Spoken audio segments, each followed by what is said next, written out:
আসসালামু আলাইকুম ওয়া রাহমাতুল্লাহি ওয়া বারাকাতুহু। নাহমাদু ওয়া নুসাল্লি আলা রাসূলিল কারীম, আম্মা বাদ। ফাআউযু বিল্লাহি মিনাশ শাইতানির রাজীম। বিসমিল্লাহির রাহমানির রাহিম। ওয়া তাআওয়ানু আলাল বিররি ওয়াত তাকওয়া ওয়া লা তাআওয়ানু আলাল ইসমি ওয়াল উদওয়ান। আল্লাহুম্মা সাল্লি আলা মুহাম্মাদ ওয়া আলা আলি মুহাম্মাদ।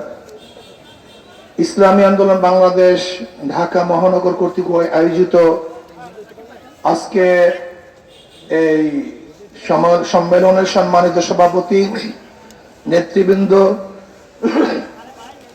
সর্বস্তরের দেশপ্রেমিক ভাইয়েরা আমার, এখানে কেন আমরা উপস্থিত হয়েছি আপনারা ইতিমধ্যে জেনেছেন।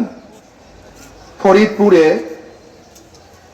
দুই সহোদর ভাইকে বেঁধে রেখে সারা রাত নির্যাতন করে অবৈধভাবে হত্যা করা হয়েছে।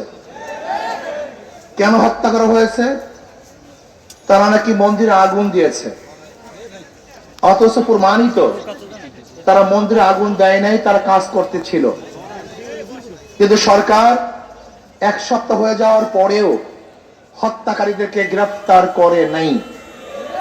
এমনকি মিডিয়ায় আমরা যা দেখতেছি, মনে হয় যেন এদেশে মিডিয়া নাই, ভারত পরিচালিত মিডিয়া আমাদের বাংলাদেশে আছে। সব জায়গায় তো ভারত, কে এমপি হবে, কে মিনিস্টার হবে, কার চাকরির পদোন্নতি কখন হবে, কোন জায়গায় হবে, এ তো আমাদের দেশ নির্ধারণ করে না। এমনকি আপনারা জানেন আমাদের নৌবন্দরগুলি কি অবস্থায় আছে অনেকেই জানেন না। যদি আমাদের দেশের কোনো জাহাজ মাল খালাস করে, সেখানে যদি ভারতের কোনো জাহাজ আসে, আমাদের জাহাজ সরে যেতে হবে, ভারতের জাহাজকে মাল খালাস করতে দিতে হবে। আজকে আমরা কি দেখেছি? শ্মশান পূজা নাঙ্গা তলোয়ার নিয়ে করা হচ্ছে, নাঙ্গা তলোয়ার নিয়ে। আবার নিউজ দেখছি যে শ্মশান পূজা উদ্দীপনার সাথে উদযাপন করা হয়েছে। বিবিসি নিউজও করছি দেখলাম, এবং অনেক নিউজে দেখছি। আমি প্রশ্ন করতে চাই, আমি ধর্মীয় ব্যাখ্যা চাই। শ্মশান পূজা তলোয়ার নিয়ে করা হয়, এর ধর্মীয় ব্যাখ্যা আমরা চাই। যদি ধর্মীয় ব্যাখ্যা না দিতে পারে, তাহলে আমরা মনে করব এর উস্কানি।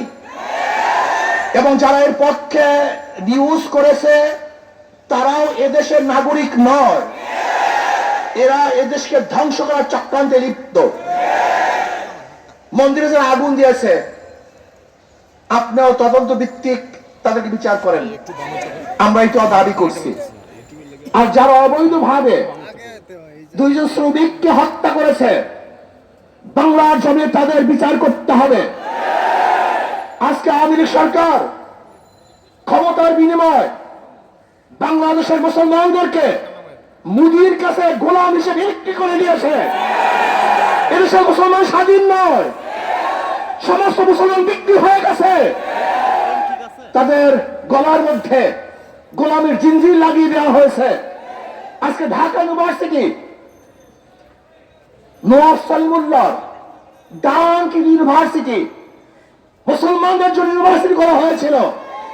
সেখানে মুসলমানরা নামাজ পড়তে পারবে না, ইফতার করতে পারবে না, সেখানে পূজা চলবে, মঙ্গল শুভ যাত্রা চলবে। এটা বাংলাদেশের মানুষ মানতে পারে না, মানবে না ইনশাআল্লাহ। আজকে কি দেখেছি?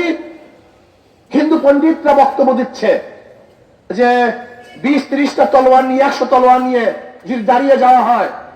শোনেন বক্তব্য, কেন? এর কারণটা কোথায়? বাংলাদেশ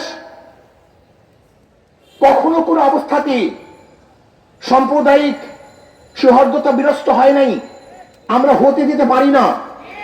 আজকে ভারতে নির্বাচন চলছে, সব মুদির কারসাজি। আমি মনে করি এটা সব ইসকনের কারসাজি। এদেশের সাম্প্রদায়িক দাঙ্গার ভিত্তিতে ওই দেশে তারা ভোট ক্যারি করার এইটার ষড়যন্ত্র আওতায় নিয়ে আসছে। সব জায়গায় র, আপনি যান মিডিয়ায়, সেখানে র বসা। আপনি যান প্রাইম মিনিস্টারের কার্যালয়, সেখানে র বসা। আপনি যান সব জায়গায়, সেখানে সব র। তাহলে কেন দেশটাকে স্বাধীন করেছিলাম?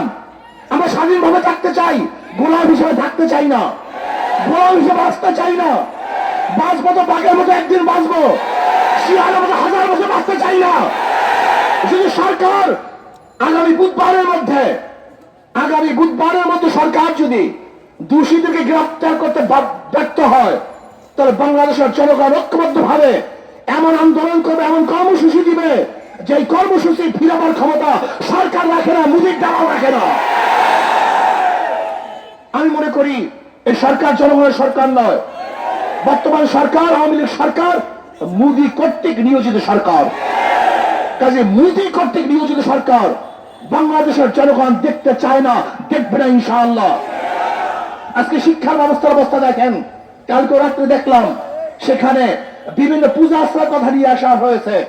আজকে আমাদের কমলমতি বাচ্চাদেরকে ড্যান্স গান শিক্ষা দেওয়ার সম্পূর্ণ ব্যবস্থা করা হয়েছে। আজকে কমলমতি বাচ্চাদেরকে কিভাবে প্রেরণ করতে হবে, বন্ধুদের সাথে কিভাবে হাত ধরে হাঁটতে হবে, সেই শিক্ষা দেওয়ার জন্য তারা প্রস্তুতি গ্রহণ করেছে এবং শিক্ষার সিলেবাসের মধ্যে তাও নিয়ে এসছে। কি চলতেছে? এইভাবে দেশ চলতে পারে না। আজকে আপনি দেখেছেন যে খাগড়াছড়িতে মৈত্রী সেতুর নামে ভারতের সাথে বিশাল সেতু করা হয়েছে। আজকে বিবাড়িয়ার থেকে বিশাল রোড ভারতকে দেওয়া হয়েছে।